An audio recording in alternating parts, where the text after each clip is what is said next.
नमस्कार। Jubilee post का खास कार्यक्रम एडिटर्स टॉक में आपका स्वागत है। मैं हूं उत्कर्ष सिन्हा। आज फिर एक अंतर्राष्ट्रीय मामले की बात। अंतर्राष्ट्रीय मामला तो जरूर है, लेकिन भारत से उसके रिश्ते बहुत जरूरी हैं।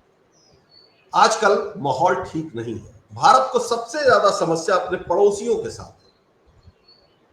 पाकिस्तान के साथ ऑपरेशन सिंदूर अभी जारी है। सांसदों का डेलीगेशन दुनिया भर के लिए निकल चुका है, जहां जाके वो अपनी बात कहेगा, भारत की बात कहेगा, पाकिस्तान को बेनकाब करेगा और सबूत पेश करेगा कि कैसे पाकिस्तान आतंकियों का सरपरस्त बन के बैठा हुआ है। लेकिन आज हम बात पाकिस्तान की नहीं करेंगे, आज सांसदों के डेलीगेशन की नहीं करेंगे, बात करेंगे हम बांग्लादेश की। बांग्लादेश में शेख हसीना के तख्ता पलट के बाद से जो माहौल बना है वो भारत के लिए कतई अच्छा नहीं। जब जाने माने अर्थशास्त्री, जिनको नोबेल पुरस्कार भी मिल चुका है, मोहम्मद यूनुस को बांग्लादेश के अंतरिम सरकार की कमान दी गई थी, तो यह माना जा रहा था कि मोहम्मद यूनुस बहुत सलीके से बांग्लादेश को पटरी पर लाएंगे। मगर जैसे जैसे वक्त बीतता गया वैसे वैसे यूनुस की कमजोरियां सामने आती गई। आज बांग्लादेश में हालात ये है कि जिस बांग्लादेश में 1971 में आजाद होने के बाद, एक मुल्क तस्कीम होने के बाद, जो बांग्लादेश पाकिस्तान के खिलाफ रहा, उस बांग्लादेश में पाकिस्तान परस्त ताकतें इतनी मजबूत हो गई हैं कि अब वो न सिर्फ फैसले लेने लगी हैं, बल्कि पाकिस्तान के जहाजों को बिना जांच के भी वहां तक एंट्री मिल गई। इस बीच में कई ऐसे बयान आ जाते हैं बांग्लादेश के कार्यकारी राष्ट्राध्यक्ष के। कभी वो हमारे उत्तर पूर्व की बात करने लगते हैं, कभी वो बांग्लादेश को समुंदर का सुल्तान बताने लगते हैं। तो ऐसा लगता है कि किस गलतफहमी में जी रहे हैं। लेकिन कुल मिला के ये हालात तो अच्छे नहीं हैं। लेकिन अब बांग्लादेशी आवाम का मिजाज यूनुस के खिलाफ हो रहा है।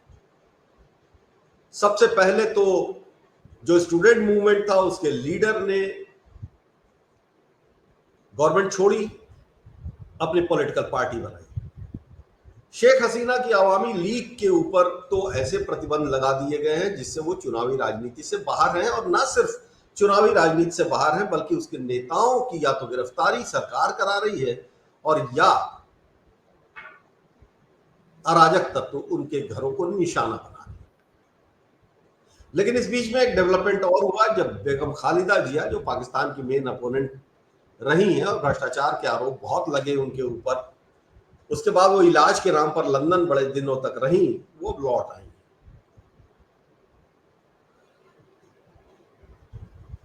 लेकिन अब बांग्लादेश के आवाम अपने लोकतंत्र की बहाली के लिए बेचैन हो रहे हैं। यूनुस पे उंगलियां उठ रही हैं, उनके सलाहकारों पे उंगलियां उठ रही हैं। लेकिन सबसे खतरनाक बात है, जिसने बांग्लादेश में एक ऐसा माहौल पैदा कर दिया है कि क्या बांग्लादेश एक बार फिर वही पुराना इतिहास दोहराने जा रहा है जो जनरल इरशाद के नेतृत्व में तख्ता पलट हुआ था और मार्शल लॉ लागू हुआ था। बांग्लादेश के फिलहाल सेना प्रमुख बाकरुज्जमान के तेवर तो यही दिखा रहे हैं। बाकरुज्जमान ने एक इमरजेंसी मीटिंग की है और उनका दबाव है कि मोहम्मद यूनुस जल्दी से जल्दी चुनाव की घोषणा करें। यह सरकार जब अंतरिम सरकार बनी थी तो कहा गया था कि साल भर के भीतर चुनाव हो जाएंगे, लेकिन यूनुस के सलाहकारों ने उनको क्या घुट्टी पिला दी कि अब वो कहते हैं कि 4 साल के पहले माहौल ही नहीं बन सकता। और इस बीच में मंगलवार यानी कल बांग्लादेश के सेना अध्यक्ष जवान ने अचानक एक इमरजेंसी मीटिंग बुला दी और उसमें ये ऑर्डर था कि सारे अफसर रहेंगे।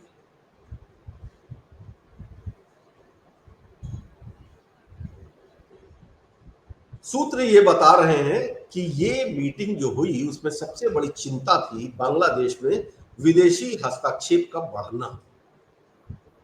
अब विदेशी हस्तक्षेप का क्या मतलब है? दो, एक तरफ चीन जो बांग्लादेश में बहुत प्रभावी हो चुका है, और दूसरी तरफ पाकिस्तान जो नया डेवलपमेंट है पिछले 8 महीनों का, 9 महीनों का। और इसको लेके अब बांग्लादेश की आर्मी भी फिक्रमंद है।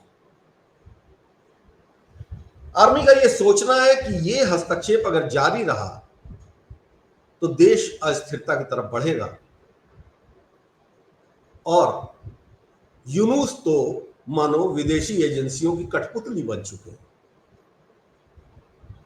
बात सही भी है। यूनुस का झुकाव कभी चीन की तरफ होता है, कभी पाकिस्तान की तरफ होता है, और अब फिलहाल अमेरिका की तरफ बहुत झुकाव दिखाई दे रहा है।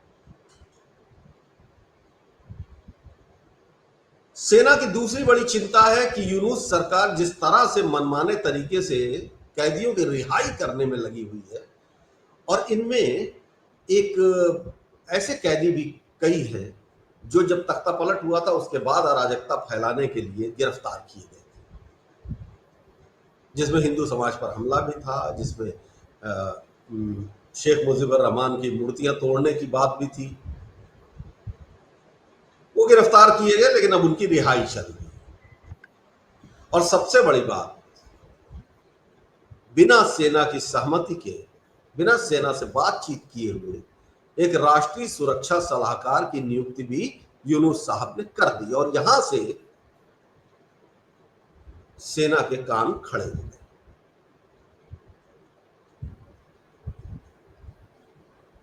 बांग्लादेश की सेना ने कोई युद्ध तो नहीं लड़ा है, और एक अगर जनरल इरशाद के वक्त को छोड़ दें तो बांग्लादेश की सेना का राजनीतिक हस्तक्षेप करने का इतिहास भी नहीं रहा। इरशाद ने भी कमान संभाली थी, लेकिन बहुत जल्दी उनको भी डेमोक्रेसी की राह पकड़नी पड़ी थी,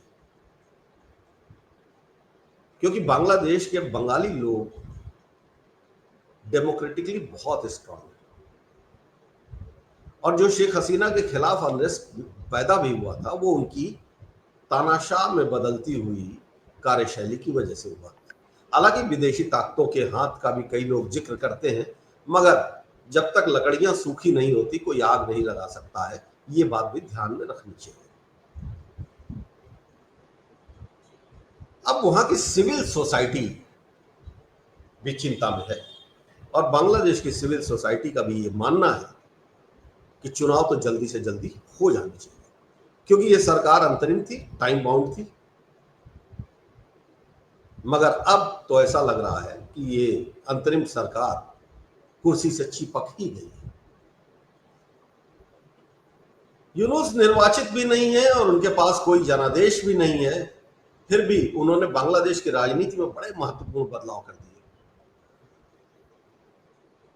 बांग्लादेश के जनक, पितामह माने जाने वाले मुजीबुर रहमान को का नामो निशान मिटाने में यूनुस ने कोई कमी नहीं छोड़ी।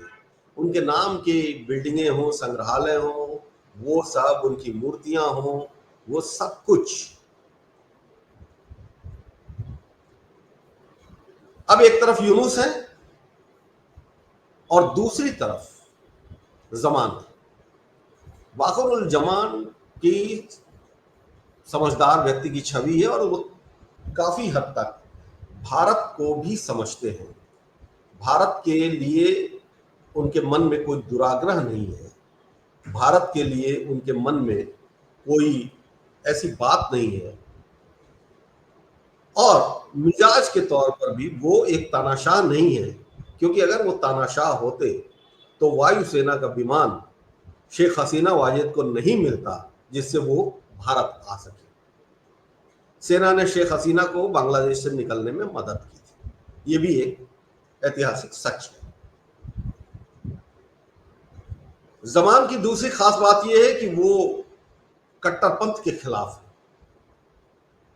और कट्टरपंथ के खिलाफ होने की वजह से जो फिलहाल पाकिस्तान समर्थक यूनूस सरकार के भीतर प्रभावी होते जा रहे हैं, उनको भी दिक्कत हो रही है। बांग्लादेश में जमात इस्लामी फिर से एक बार अपना कट्टरपंथी चेहरा लेके अगर मजबूत हुई है तो वो सिर्फ इसलिए कि उसको पाकिस्तान परस्त सलाहकारों का समर्थन हासिल है।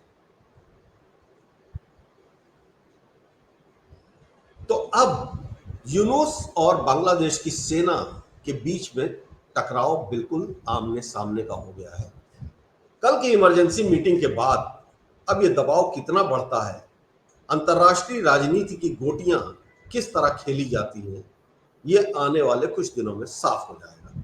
हमारी निगाह बनी रहेगी ऐसी हर खबर के ऊपर और आपके सामने उसकी डिटेल लेके हम आते रहेंगे। धन्यवाद।